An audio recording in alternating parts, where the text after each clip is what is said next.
Hay momentos en la vida de fe en los que debemos detenernos y preguntarnos, ¿qué evangelio estamos recibiendo realmente en nuestro corazón?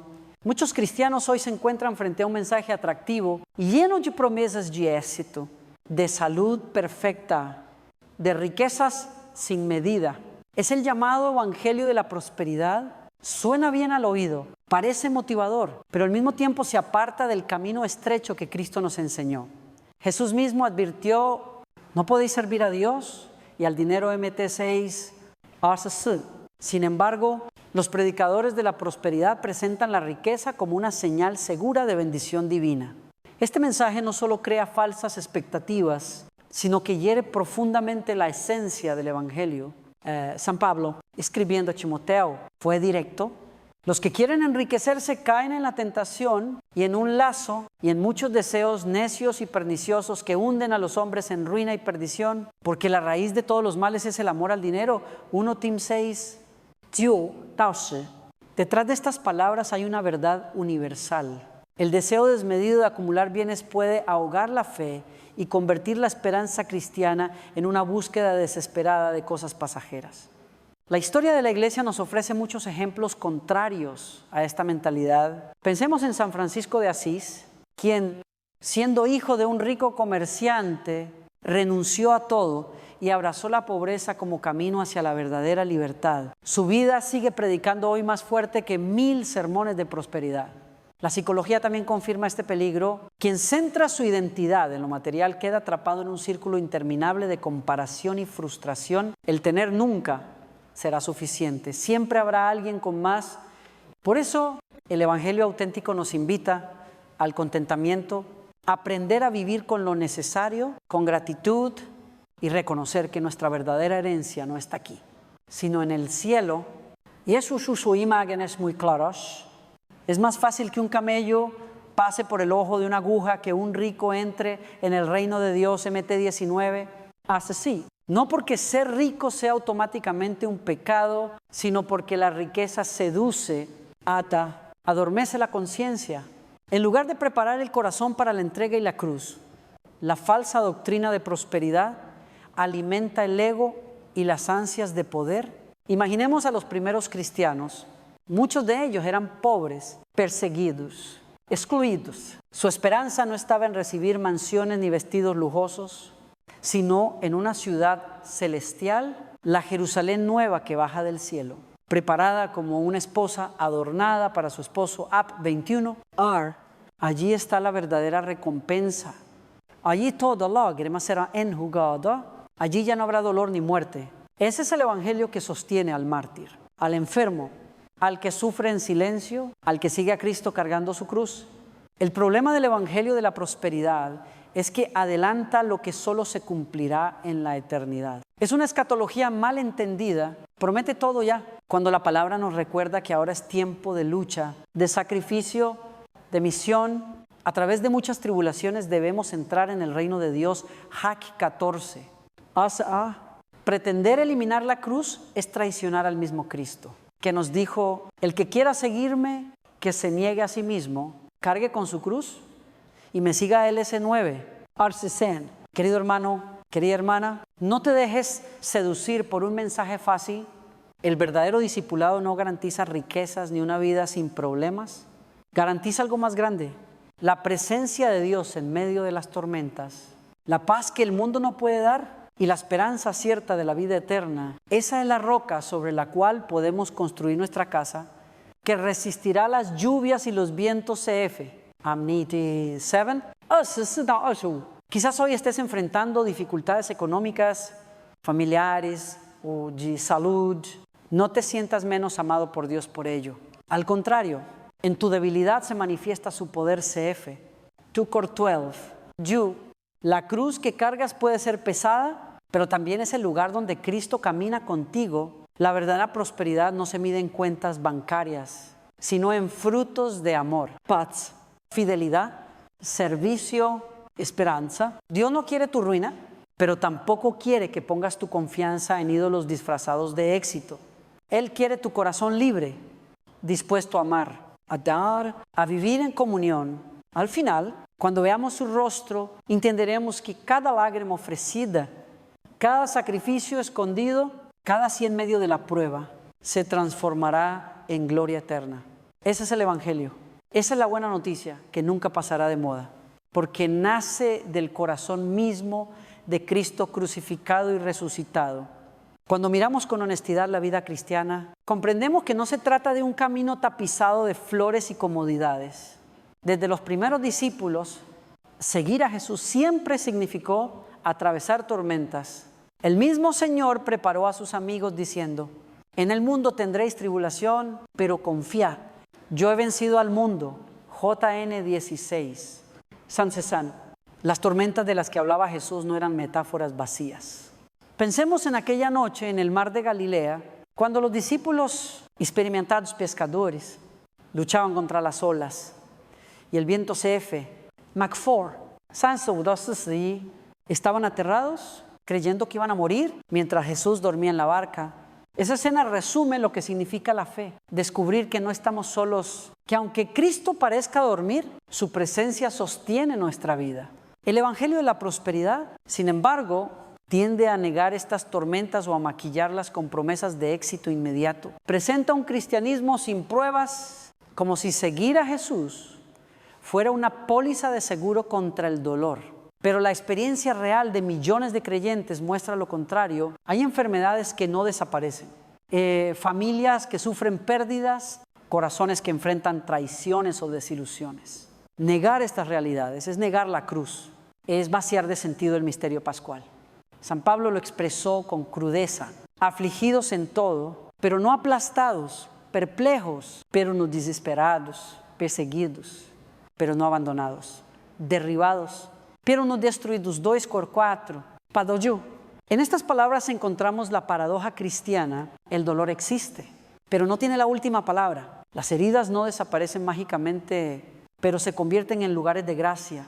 La psicología moderna nos recuerda que evitar el sufrimiento a toda costa produce más ansiedad y frustración.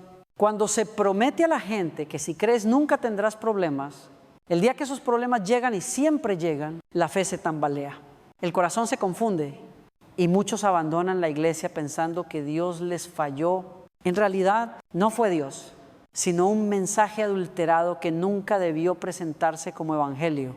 Los padres de la iglesia también fueron claros en esto. San Agustín decía: nos has hecho, Señor, para ti, y nuestro corazón está inquieto hasta que descanse en ti. No hablaba de riquezas o de placeres, sino de una inquietud que solo se calma en Dios, incluso en medio del sufrimiento. San Ignacio de Antioquía, camino al martirio en Roma, escribía a sus hermanos pidiéndoles que no lo libraran de la cruz, porque deseaba ser como Cristo hasta el final. Esa fe no buscaba prosperidad terrena, sino unión con el Maestro. En nuestras familias, las tormentas toman formas concretas: discusiones en el matrimonio, hijos que se alejan de la fe, problemas económicos que generan tensión. ¿Cómo reaccionamos allí? El Evangelio nos enseña que esas crisis no son maldiciones, sino oportunidades de crecer en confianza y en solidaridad. Cuando una familia ora unida en medio de la dificultad, encuentra una fuerza que ningún banco puede ofrecer. Recordemos que Jesús nunca prometió un jardín sin espinas. Al contrario, dijo: el que quiera seguirme, que cargue su cruz cada día, LS9. Cada día, no una vez en la vida, no solo en momentos de fiesta, sino a diario. Eso significa que las pruebas forman parte de nuestro itinerario espiritual. La fe verdadera no elimina los vientos, sino que nos enseña a remar con esperanza y a confiar en que Cristo está en la barca. Por eso, cuando escuches un mensaje que te dice: si tienes fe, nunca te enfermarás, nunca sufrirás, todo te irá bien, desconfía. Ese no es el Evangelio de Jesús. El verdadero Evangelio nos prepara para enfrentar la tormenta con la certeza de que no nos hundiremos, porque el Señor está presente. Esa certeza da paz, incluso cuando las olas parecen más altas que la barca. El apóstol Pedro, después de negar a Jesús, aprendió esta lección de la manera más dolorosa. Lloró amargamente por su debilidad, pero luego fue confirmado en la fe y se convirtió en roca para la iglesia en Su fracaso no lo destruyó, sino que lo hizo más humilde y más fuerte. Así obra Dios en nuestras tormentas, no las elimina siempre, pero las transforma en fuente de vida nueva. Querido hermano, querida hermana, no temas si estás en medio de un mar agitado. No escuches a quienes dicen que la fe es un camino de lujo y confort. Mira a Cristo crucificado y encontrarás el sentido de tu dolor. Mira a Cristo resucitado y descubrirás la esperanza que nunca defrauda. Esa es la fuerza que sostiene a los santos, a los mártires, a las familias que perseveran cada día en el amor. En medio de los vientos y tempestades de la vida, la pregunta que surge es: ¿qué puede mantenernos firmes sin que nos derrumbemos? La respuesta del Evangelio es clara: el amor fiel de Dios.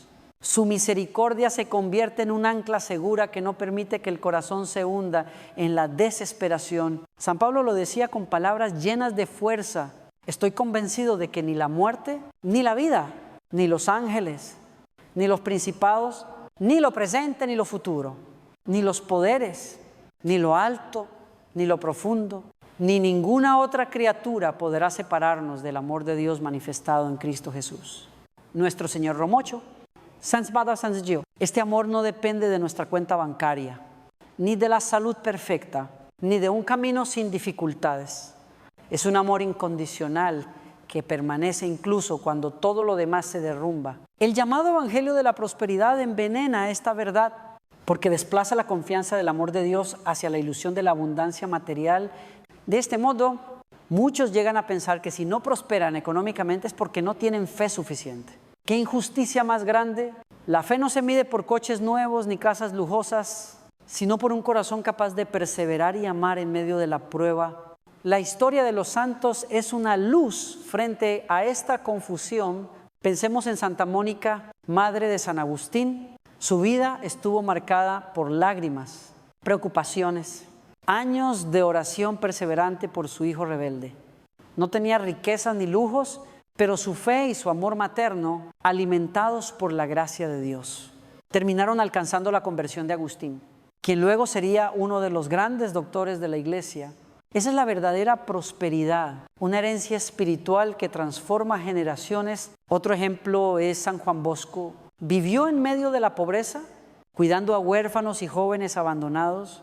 Su misión no consistió en prometerles riquezas, sino en enseñarles a trabajar, a confiar en Dios, a ser hombres honrados.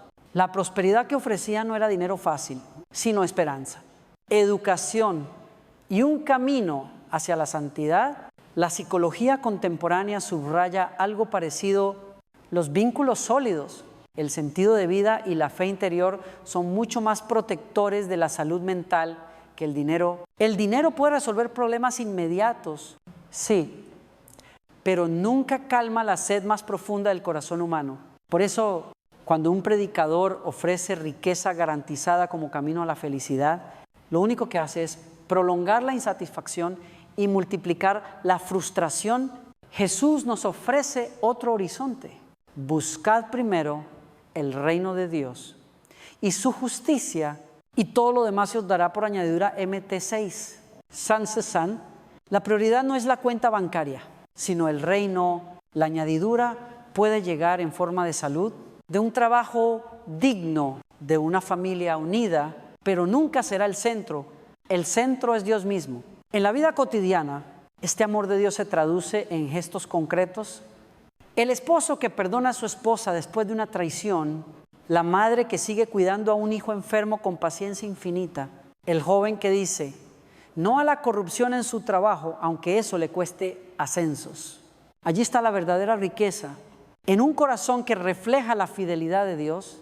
Hermanos, no olvidemos que la cruz, signo de dolor y fracaso a los ojos del mundo, se ha convertido en el mayor signo de victoria.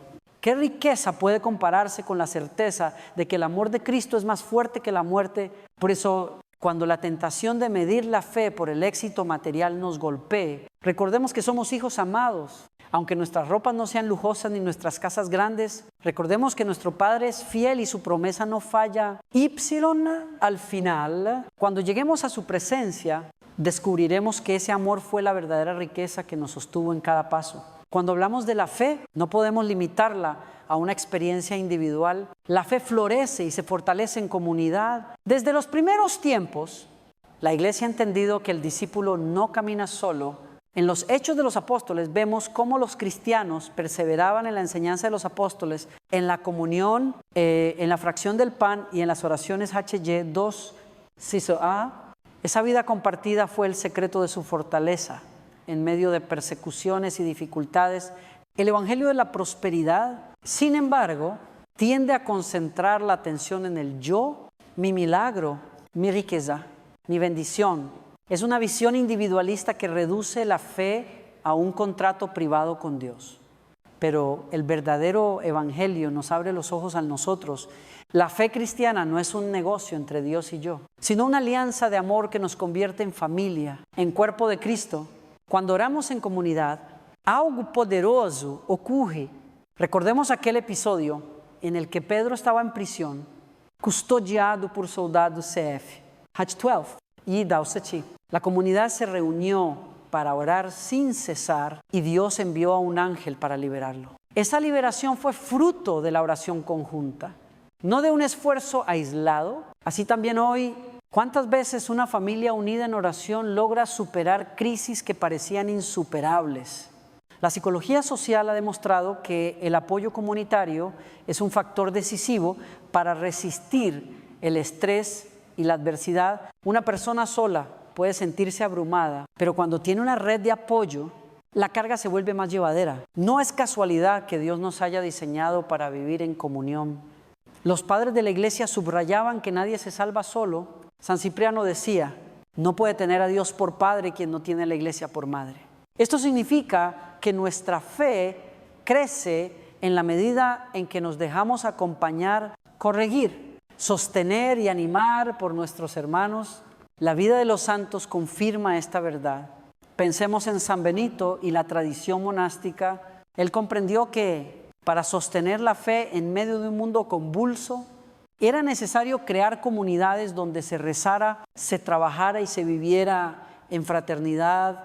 De esa intuición nacieron los monasterios, verdaderos faros de luz que preservaron la cultura y transmitieron el evangelio a lo largo de siglos, aplicado a nuestras vidas. Esto significa que la oración personal es indispensable, pero incompleta sin la oración comunitaria. El matrimonio es una comunidad. Cuando los esposos oran juntos, su amor se purifica. La familia es una pequeña iglesia. Cuando los hijos rezan con sus padres, aprenden que Dios es parte real de la vida cotidiana. La parroquia es un hogar espiritual. Cuando nos reunimos para la Eucaristía, no vamos a cumplir, sino a vivir la comunión de los hijos de Dios. Hermanos, ¿cuántas veces nos hemos sentido desanimados, tentados de abandonar la fe? Why? Sin embargo, bastó una palabra de aliento de un hermano, una canción en la liturgia, una homilía sencilla para encender de nuevo la esperanza. Eso es lo que hace la comunidad, mantiene viva la llama cuando nuestra fe parece apagarse. Por eso, frente a un mensaje que nos dice tú solo, con tu fe alcanzarás todo lo que quieras. Recordemos que Cristo nos llama a caminar juntos. El camino del discípulo no es un sendero privado, sino un peregrinaje compartido. Nos necesitamos unos a otros como miembros de un mismo cuerpo. Cuando uno sufre, todos sufren. Cuando uno se alegra, todos se alegran. CF 1 Cor 12, Salud. La prosperidad verdadera no consiste en ser autosuficiente, sino en descubrir que somos parte de una familia más grande que nos sostiene en la fe. Esa es la riqueza de la iglesia. Una comunidad que reza, comparte, se levanta mutuamente y camina hacia la santidad. Si miramos con atención el plan de Dios, descubrimos que la familia es la primera escuela de fe. Es allí, en lo cotidiano, donde aprendemos a rezar, a perdonar, a compartir y a descubrir que la vida misma es un regalo. Por eso la tradición cristiana ha llamado a la familia iglesia doméstica. En ella se reflejan a pequeña escala las mismas realidades que vivimos en la gran comunidad eclesial. El evangelio de la prosperidad suele pasar por alto este aspecto. Su mensaje individualista pone el acento en la bendición personal y olvida que la fe se transmite de generación en generación en el calor del hogar La verdadera prosperidad espiritual no se mide en bienes materiales, sino en la herencia de fe que los padres entregan a sus hijos. Instruye al niño en su camino y aun cuando fuere viejo no se apartará de él. Proverbios 22. Pensemos en el papel del padre y de la madre. El padre está llamado a ser imagen del amor protector de Dios. Firme pero tierno, capaz de enseñar con el ejemplo y no solo con palabras. La madre refleja la ternura de Dios, paciente, cercana, incansable en el cuidado. Cuando ambos caminan en unidad, el hogar se convierte en un pequeño santuario. La historia de la iglesia está llena de testimonios de padres que marcaron la vida de sus hijos. San Luis y Santa Celia Martín, padres de Santa Teresita del Niño Jesús, no dejaron grandes riquezas materiales, pero sí un legado de santidad. Criaron a sus hijas en la confianza absoluta en la providencia y en la sencillez de una vida cristiana auténtica. Hoy, toda la familia es un faro de luz para el mundo. En contraste, muchos hogares modernos enfrentan crisis porque se han dejado seducir por el consumismo. El afán de trabajar más para ganar más termina robando tiempo de calidad en pareja y con los hijos. El resultado son relaciones debilitadas, hijos que buscan afecto en otros lugares y corazones vacíos. La psicología familiar lo confirma. No son los regalos caros los que aseguran el desarrollo sano de un niño, sino la presencia, la escucha y el amor constante de sus padres. Jesús mismo vivió 30 años en una familia humilde en Nazaret. Allí aprendió a trabajar con sus manos, a obedecer, a crecer en sabiduría, en estatura y en gracia delante de Dios y de los hombres.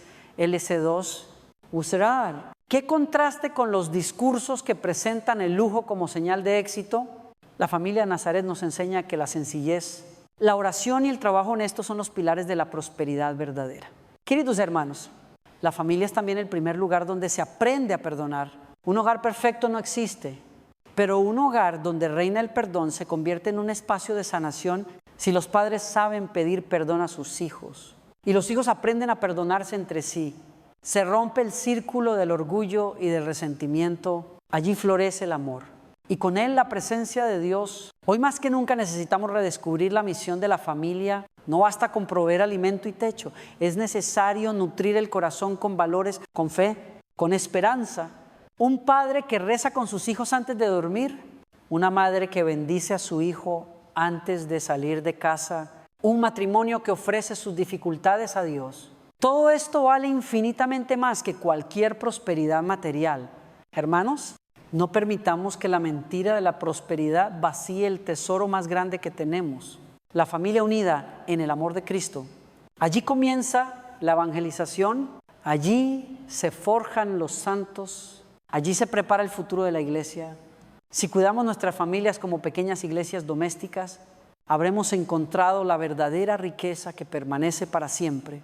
Hablar de la vida cristiana sin hablar del perdón sería como hablar del mar sin agua. El perdón es el corazón del evangelio, la fuerza que sana heridas y abre caminos nuevos. Jesús mismo nos enseñó a orar diciendo: perdona nuestras ofensas, como también nosotros perdonamos a los que nos ofenden. MT 6.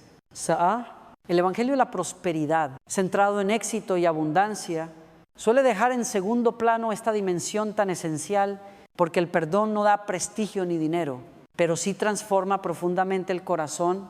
Uno de los relatos más conmovedores que tenemos es la parábola del hijo pródigo, LC15. Allí descubrimos a un padre que no mide su amor por la obediencia o la productividad de sus hijos, sino que sale corriendo a abrazar al que regresa, aún después de haber desperdiciado todo. Esa es la verdadera riqueza, ser recibidos con misericordia. No importa cuán grande haya sido nuestro error, en la vida cotidiana, el perdón es el cimiento que mantiene en pie los matrimonios, las amistades y las comunidades. Ninguna relación humana está libre de fallos. Todos. En algún momento decepcionamos a alguien o somos heridos. La diferencia entre un hogar que se destruye y un hogar que sobrevive está en la capacidad de perdonar. Y perdonar no es olvidar mágicamente, sino decidir no dejar que el resentimiento gobierne la relación. La psicología confirma que las personas que practican el perdón viven con menos ansiedad, menos depresión y mejor salud física.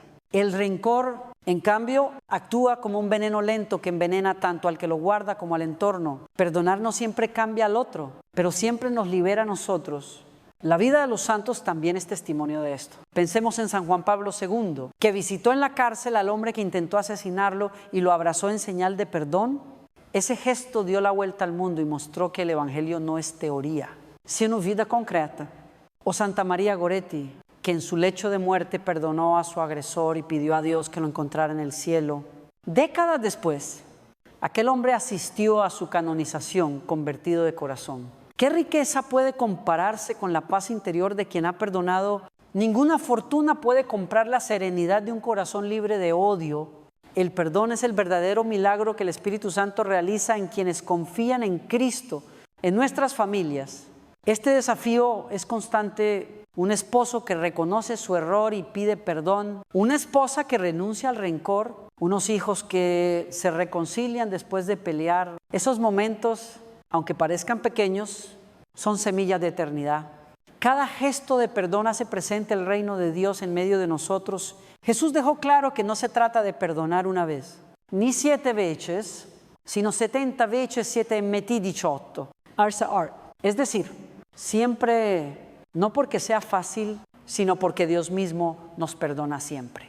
Cuando comprendemos la magnitud de lo que hemos recibido, el perdón inmerecido de nuestros pecados, entonces nace en nosotros la capacidad de perdonar a los demás. Hermanos, la prosperidad que el mundo promete no puede dar, la felicidad que brota del perdón. Los bienes materiales se desgastan, pero un corazón reconciliado brilla para siempre. Que en nuestras familias, en nuestras comunidades y en nuestros corazones, el perdón sea la moneda verdadera. El tesoro escondido que nos hace ricos ante Dios. El corazón humano siempre busca motivos para alegrarse, incluso en medio de las pruebas. Sin embargo, cuando se predica un evangelio reducido a bienestar material, se corre el riesgo de confundir la alegría verdadera con un simple estado de comodidad. El mensaje de Jesús es muy diferente. Nos invita a vivir la alegría del Evangelio incluso en las noches más oscuras. San Pablo, que conoció cárceles, azotes, hambre y naufragios, podía escribir: estad siempre alegres en el Señor. Os lo repito, estad alegres, FLP 4. Sí, su alegría no dependía de tener riquezas ni de estar libre de sufrimientos, sino de saberse amado y acompañado por Cristo. Esa es la paradoja cristiana. Podemos ser tristes, pero siempre alegres 2:6. Sir, la psicología positiva confirma esta visión bíblica. Numerosos estudios muestran que la gratitud y la esperanza son factores decisivos para la resiliencia. Una persona agradecida no niega sus problemas, pero los enfrenta con un espíritu distinto, encontrando sentido incluso en las adversidades. La fe cristiana nos enseña a dar gracias en todo. T5, Sabbat, porque en cada circunstancia Dios está obrando, aunque no lo veamos de inmediato. Los santos son maestros en esta alegría que brota de la cruz. Santa Teresa de Ávila, en medio de fundaciones agotadoras y enfermedades dolorosas, repetía: nada te turbe, nada te espante, solo Dios basta. San Lorenzo, mientras era martirizado en una parrilla ardiente, pudo decir con humor santo: dadme la vuelta, que por este lado ya estoy hecho. Esa alegría desconcierta al mundo porque no se apoya en lo visible, sino en la certeza de la eternidad, en la vida de nuestras familias. Esta enseñanza es vital. ¿Cuántos padres y madres, a pesar de las dificultades económicas, encuentran motivos para sonreír al ver la mesa compartida, al escuchar la risa de sus hijos, al experimentar la fidelidad de Dios en lo cotidiano? Esa es la verdadera prosperidad. Un corazón agradecido que ve en los pequeños detalles una prueba del amor divino. El evangelio de la prosperidad suele minimizar el dolor como si el sufrimiento fuera un fracaso de la fe. Pero el mensaje cristiano auténtico nos recuerda que la cruz es parte del camino y que precisamente allí podemos descubrir una alegría más profunda que ninguna circunstancia puede robar. Jesús dijo a sus discípulos: vuestra tristeza se convertirá en gozo y nadie os quitará vuestra alegría. JN 16. Archer, Queridos hermanos, aprendamos a cultivar la gratitud en medio de la prueba. Al despertar cada mañana, demos gracias por un nuevo día. Al compartir un pan sencillo, demos gracias por la provisión de Dios. Al abrazar a un ser querido, demos gracias por la vida. Esa actitud transforma el corazón y abre los ojos a la presencia del Señor en lo ordinario. La prosperidad material puede desaparecer de un momento a otro, pero la alegría que viene del Espíritu Santo permanece. Es una alegría que no depende de las circunstancias, sino de la certeza de que Dios camina con nosotros. Esa es la fuerza que sostiene a los mártires, que anima a los misioneros, que inspira a las familias fieles. Y esa es la herencia que ningún ladrón ni ninguna crisis económica podrá quitarnos. Si hasta ahora hemos hablado de la importancia del amor, de la comunidad, de la familia y del perdón, llegamos ahora al núcleo que sostiene todo, la palabra de Dios. Ella es alimento, luz y espada. No se trata de un libro más, sino de la voz viva de Dios que sigue hablando a sus hijos en cada generación. El Evangelio de la Prosperidad muchas veces manipula esta palabra, seleccionando versículos fuera de contexto para prometer riqueza inmediata o salud garantizada. Pero la Sagrada Escritura no es un catálogo de fórmulas mágicas. Es la historia del amor fiel de Dios que nos invita a vivir en alianza con Él. El salmista lo expresa con ternura. Lámpara es tu palabra para mis pasos, luz en mi sendero. Sal 119 y Pailingú. Cuando la vida se vuelve oscura, cuando no sabemos qué decisión tomar, la palabra ilumina como faro en la noche. Quien se habitúa a leerla, meditarla y vivirla, encuentra dirección, paz y fuerza interior. En la tradición de la Iglesia, una práctica muy fecunda ha sido la Lectio Divina. La lectura orante de la Escritura consta de 4 pasos sencillos: leer, meditar, orar y contemplar. No se trata solo de analizar intelectualmente el texto, sino de dejar que Dios nos hable al corazón. De esta manera, la palabra no se queda en teoría, sino que transforma nuestra vida concreta. Los santos han sido hombres y mujeres de la palabra. San Jerónimo, traductor de la Biblia al latín, decía: ignorar las Escrituras es ignorar a Cristo. Santa Teresa de Calcuta. Cada día antes de salir a servir a los pobres, se alimentaba primero de la palabra y la Eucaristía. Así encontraba la fuerza para ver a Cristo en los más necesitados. La psicología espiritual también subraya la importancia de los hábitos. Leer la Biblia cada día, aunque sea un pasaje breve, va moldeando nuestra mente y nuestro corazón. Igual que el ejercicio físico fortalece el cuerpo, el contacto constante con la palabra fortalece la fe.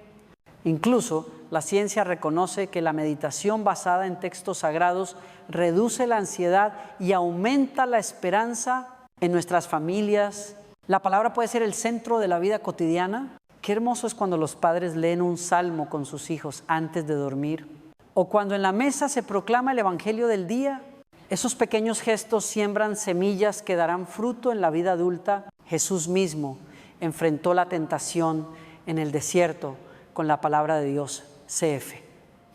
Montfort, no usó milagros espectaculares ni riquezas terrenas, sino la fuerza de la Escritura. Si el Hijo de Dios necesitó la palabra para vencer, ¿cuánto más la necesitamos nosotros?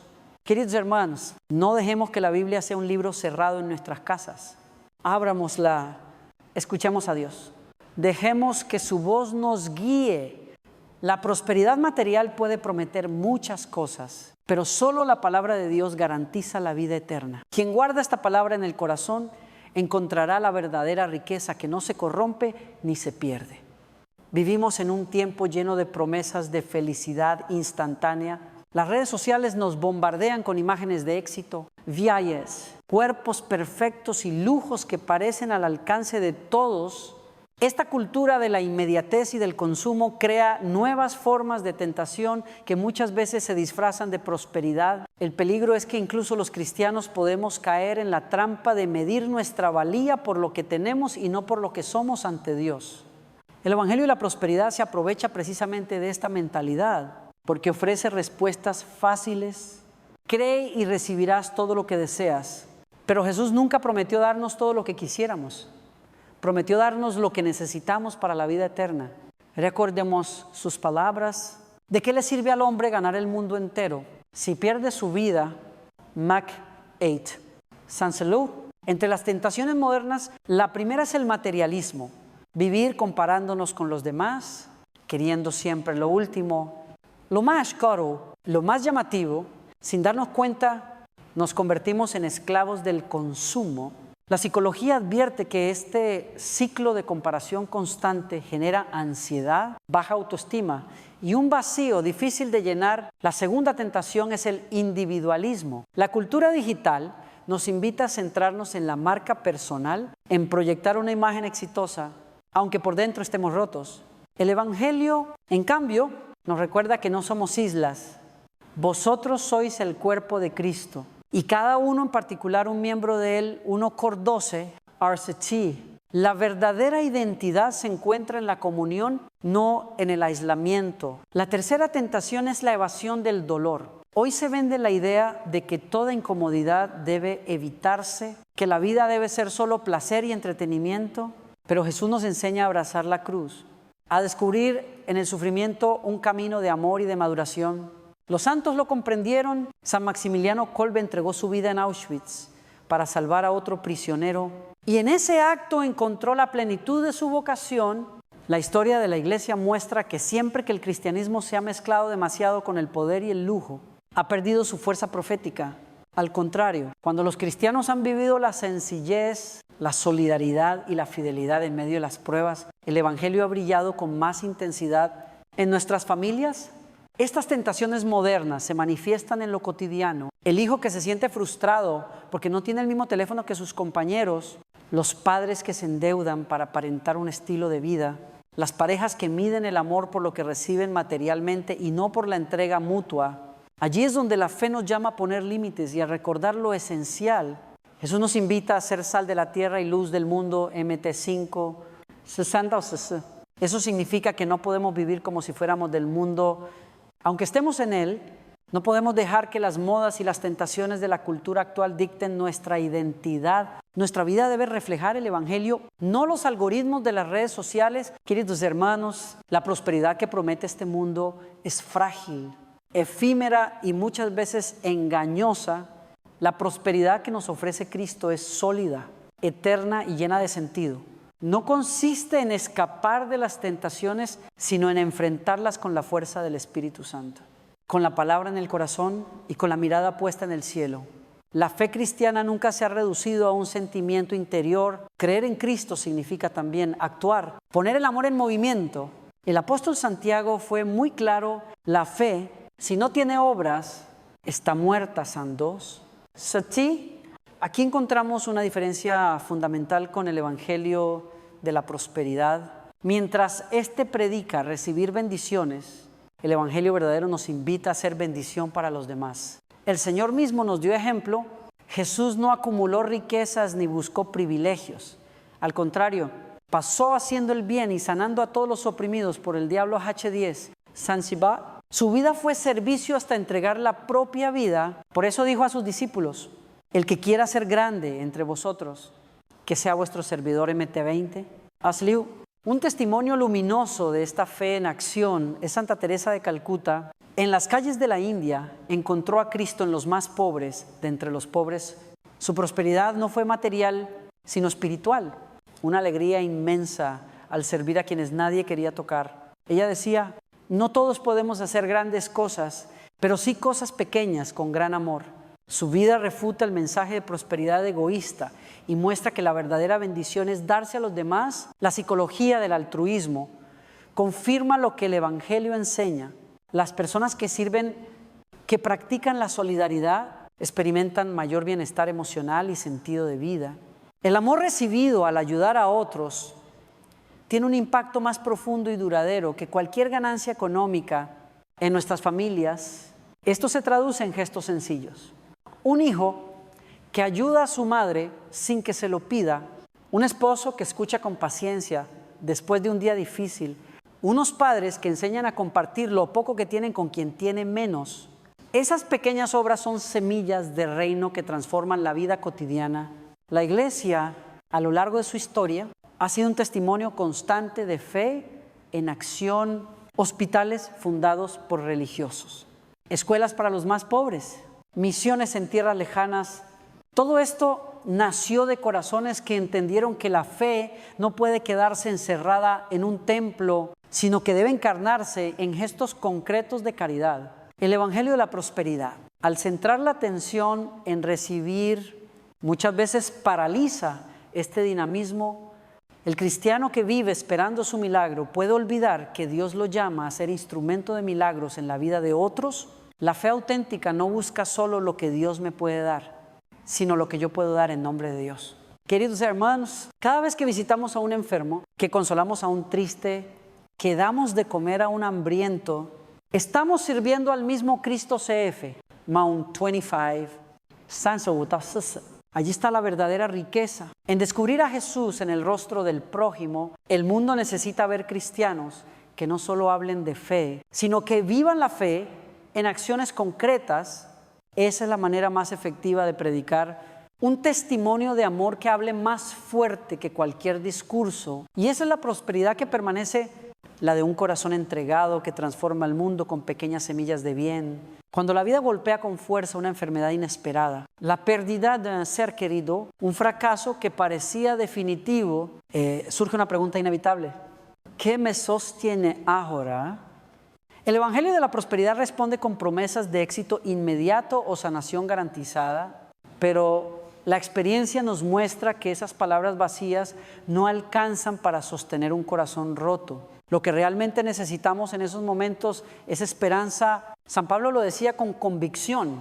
Nos gloriamos también en las tribulaciones, sabiendo que la tribulación produce paciencia, la paciencia virtud probada y la virtud probada esperanza. Y la esperanza no defrauda porque el amor de Dios ha sido derramado en nuestros corazones. Rom 5. Sandawu, la esperanza cristiana no es optimismo ingenuo ni negación del dolor. Es certeza de que más allá del sufrimiento hay una promesa de vida eterna. A lo largo de la historia de la iglesia, muchos cristianos han encarnado esta esperanza. Pensemos en los mártires de los primeros siglos que iban al Coliseo cantando himnos, convencidos de que la muerte no era el final, o en testimonios modernos como el del beato Carlo Acutis, joven italiano, que a un enfermo de leucemia decía: la tristeza es mirar hacia uno mismo, la felicidad es mirar hacia Dios. Su vida corta pero intensa fue un faro de esperanza para muchos jóvenes. La psicología de la resiliencia confirma que quienes mantienen una esperanza trascendente son más capaces de sobrellevar las pérdidas y reconstruir su vida. El creyente que confía en que Dios escribe derecho en renglones torcidos encuentra sentido incluso en el dolor más absurdo. En las familias, la esperanza se vuelve visible en gestos pequeños.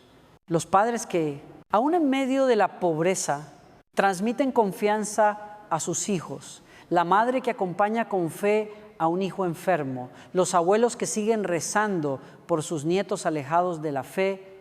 Esa esperanza silenciosa es el motor que sostiene generaciones. Jesús mismo nos dejó claro que este mundo no es el destino final. Antes de partir, prometió: en la casa de mi Padre hay muchas moradas, voy a prepararos un lugar. JN 14. Esa es nuestra esperanza, no un paraíso terrenal de lujo y comodidad, sino una eternidad junto a Dios, donde toda lágrima será enjugada y ya no habrá muerte ni dolor. CF. EP 21. Sí, hermanos, cuando las promesas de prosperidad suenan huecas frente al sufrimiento real, el Evangelio auténtico brilla con más fuerza. Nos recuerda que nuestras tribulaciones son ligeras y pasajeras comparadas con el peso eterno de gloria que nos espera. 2 Cor 4. Sí, esa esperanza no elimina el dolor, pero lo transforma en camino de salvación. No dejemos que nos roben la esperanza. El mundo puede ofrecer distracciones, placeres efímeros, riquezas que se esfuman, pero solo Cristo nos da una esperanza firme que atraviesa la muerte y nos abre a la vida eterna. Esa es la verdadera prosperidad. Vivir cada día sabiendo que lo mejor aún está por venir a lo largo del camino de fe. Dios no nos deja solos. Nos ha regalado medios concretos para fortalecernos y renovar nuestra esperanza. Los sacramentos son verdaderas fuentes de gracia. donde Cristo mismo actúa para darnos vida, y fuerza espiritual frente a un evangelio de la prosperidad que promete soluciones rápidas y mágicas. Los sacramentos nos ofrecen una riqueza más profunda y real, la presencia viva de Dios en medio de nuestra fragilidad. El sacramento de la Eucaristía es el centro de la vida cristiana. En cada misa, Jesús sí nos da como alimento. Su cuerpo y su sangre son fuerza para el camino. No es casual que tantos santos hayan encontrado allí su tesoro más grande. San Juan Pablo II decía, la iglesia vive de la Eucaristía. Mientras el mundo busca prosperidad en banquetes de lujo, nosotros encontramos la verdadera abundancia en un pedazo de pan consagrado, porque en él está Cristo mismo. El sacramento de la reconciliación es otro don inmenso. Allí experimentamos el abrazo del Padre que perdona cuando el peso de la culpa nos aplasta, cuando el pecado hiere nuestras relaciones. El perdón sacramental nos libera, mientras el mensaje de prosperidad evita hablar del pecado, porque no es atractivo ni vende. La Iglesia nos recuerda que la verdadera prosperidad espiritual empieza cuando reconocemos nuestra necesidad de misericordia. San Juan María Vianney decía, el buen Dios lo perdona todo, basta con arrepentirse. El bautismo, primera puerta de los sacramentos, nos hace hijos de Dios y herederos de la vida eterna. No hay riqueza más grande que esta identidad. Somos templos del Espíritu Santo. El mundo podrá quitarnos bienes, salud o prestigio, pero nunca podrá borrar la gracia bautismal que nos marca para siempre como hijos amados del Padre. El sacramento de la confirmación fortalece esa identidad, dándonos la fuerza del Espíritu Santo para ser testigos valientes. No es un diploma de cristianos graduados, sino un envío misionero. Mientras la prosperidad predica comodidad, el Espíritu nos impulsa a salir, a servir, a dar testimonio incluso en ambientes hostiles. El matrimonio y el orden sacerdotal son sacramentos de misión. En ellos, el amor humano se convierte en signo de la fidelidad divina. Un esposo fiel, una madre entregada, un sacerdote que da su vida por su comunidad, todos ellos muestran que la prosperidad real está en el don de sí. No en el acaparar. Incluso el sacramento de la unción de los enfermos, tantas veces malinterpretado, es una fuente de consuelo y fortaleza. No es un rito de desesperanza, sino un recordatorio de que Cristo se une a nuestro sufrimiento, nos sostiene y nos prepara para la vida eterna. Queridos hermanos, los sacramentos son como estaciones de servicio en el camino de la vida. Sin ellos nos cansamos, nos debilitamos, nos desviamos. Con ellos encontramos fuerza, dirección y paz. Allí está la verdadera riqueza de la iglesia, no en templos lujosos ni en cuentas bancarias, sino en estos signos humildes donde Dios mismo se hace presente. La prosperidad del mundo pasa, pero la gracia de los sacramentos permanece. Allí encontramos la vida abundante que Jesús prometió, no una abundancia de bienes, sino de amor, de perdón y de esperanza eterna. Si los sacramentos son fuentes de gracia, el Espíritu Santo es el manantial mismo de donde brota esa vida nueva. Sin Él, la fe se convierte en rutina vacía. Con Él se vuelve fuego que transforma. Jesús prometió, recibiréis la fuerza del Espíritu Santo, que vendrá sobre vosotros, y seréis mis testigos hasta los confines de la tierra. AG 1. Esta promesa sigue viva hoy y es el Espíritu quien sostiene a la iglesia en cada época. El Evangelio de la prosperidad, al centrarse en riquezas visibles, corre el riesgo de reducir la acción del Espíritu a un espectáculo de milagros inmediatos. Pero la obra del Espíritu es mucho más profunda. Él consuela, fortalece, enseña, corrige y guía a la verdad plena. Su acción no se mide en carros nuevos ni en cuentas bancarias, sino en frutos que permanecen: amor, alegría, paz, paciencia, bondad, fidelidad, mansedumbre y dominio propio. Gal 5. A lo largo de la historia, el Espíritu Santo ha suscitado carismas en hombres y mujeres que, con sencillez, han renovado la iglesia.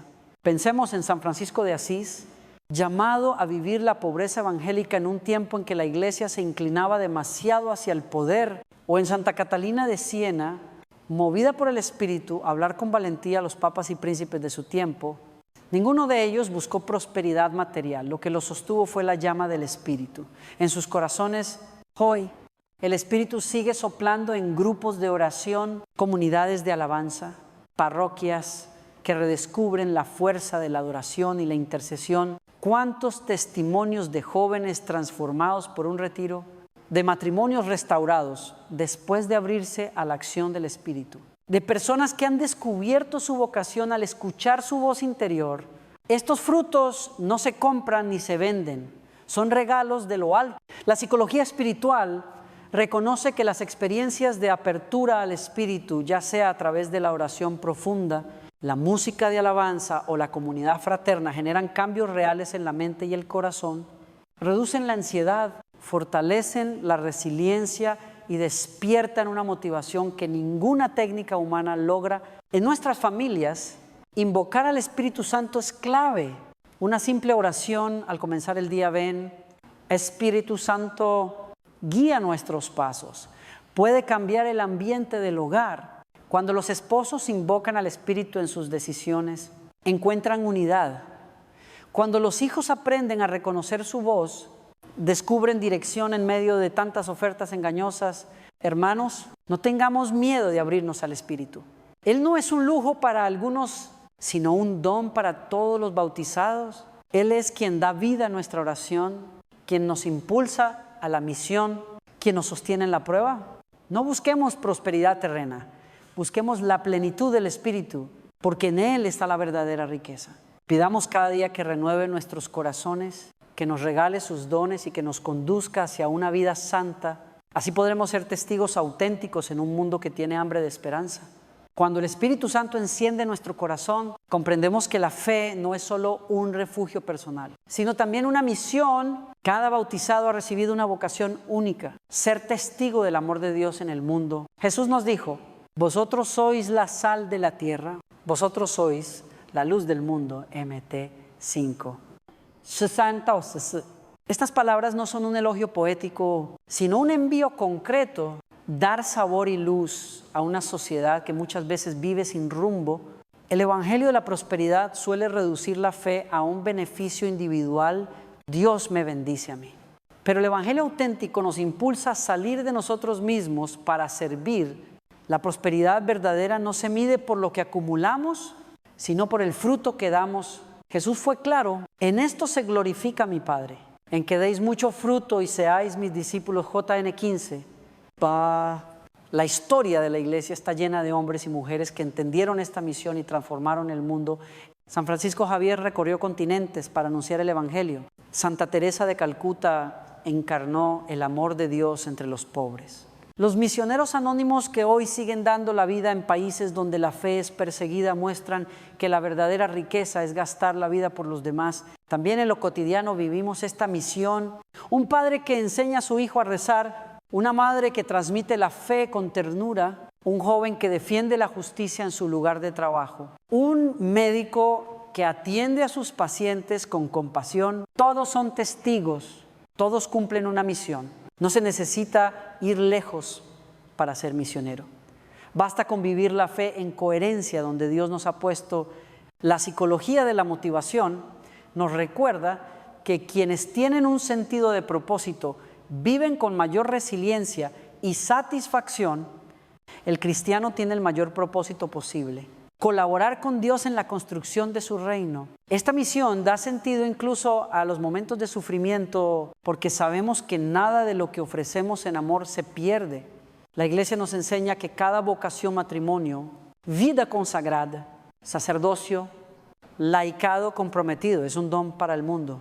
El esposo que permanece fiel, la religiosa que ora por la humanidad, el sacerdote que entrega su vida al servicio, el laico que evangeliza en su ambiente, todos ellos participan de la misma misión de Cristo. Queridos hermanos, no tengamos miedo de responder a la llamada. Puede que no sea un camino fácil, pero es el único que llena de sentido.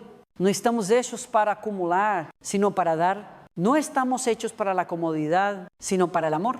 No estamos hechos para quedarnos en casa con los brazos cruzados, sino para salir y anunciar la buena nueva. El mundo espera testigos, no predicadores de prosperidad vacía. Espera a hombres y mujeres que vivan el Evangelio con autenticidad, que brillen en medio de la oscuridad.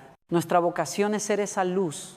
Nuestra misión es llevar esperanza donde hay donde hay rencor, alegría, donde hay tristeza. Al llegar al final de este camino, volvemos al punto de partida. ¿Qué significa realmente prosperar según el Evangelio? No se trata de riquezas, ni de éxito visible, ni de ausencia de dolor.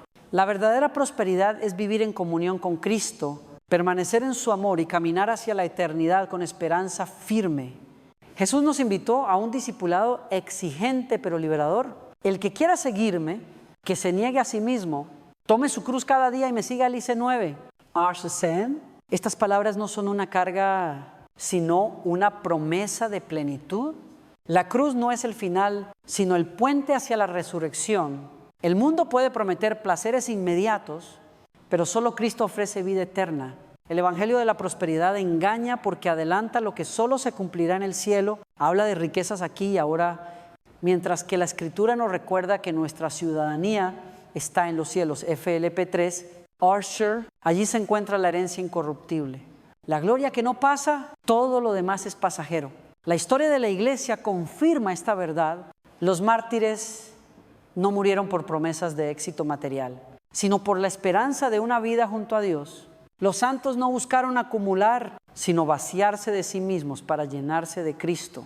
Y cada uno de nosotros está llamado a lo mismo en la sencillez de nuestra vida cotidiana. Queridos hermanos, este es el momento de tomar una decisión. No podemos servir a dos señores. No podemos seguir a Cristo con un pie en la cruz y otro en la bolsa. Él nos llama a confiar plenamente en su amor, a buscar primero su reino, a poner nuestra esperanza en lo eterno. Hoy te invito a hacer un acto de entrega. Renuncia en tu corazón a la mentira de la prosperidad fácil y abraza la verdad del Evangelio. Repite con fe: Señor Jesús, tú eres mi tesoro. En ti confío, en ti espero, en ti encuentro mi paz. Terminemos con una oración. Señor, danos un corazón libre de codicia y lleno de gratitud. Enséñanos a ver en cada cruz una oportunidad de amar, en cada prueba una ocasión de confiar y en cada hermano un rostro tuyo. Que vivamos no para acumular, sino para dar, no para buscar gloria humana, sino para reflejar tu gloria. Y cuando llegue el día final, que podamos escuchar tu voz diciendo: ven, siervo bueno y fiel, entra en el gozo de tu Señor. Amén. Hermanos, esta es la verdad.